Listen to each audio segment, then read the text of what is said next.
Вот такую Мапей противогрибковий 1 к 4 ми розводимо. Ну що, погнали.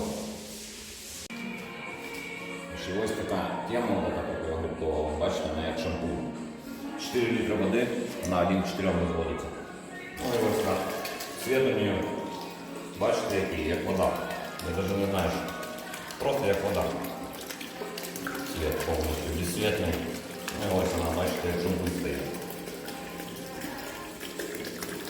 Ось перемішав я, ось так воно виглядає.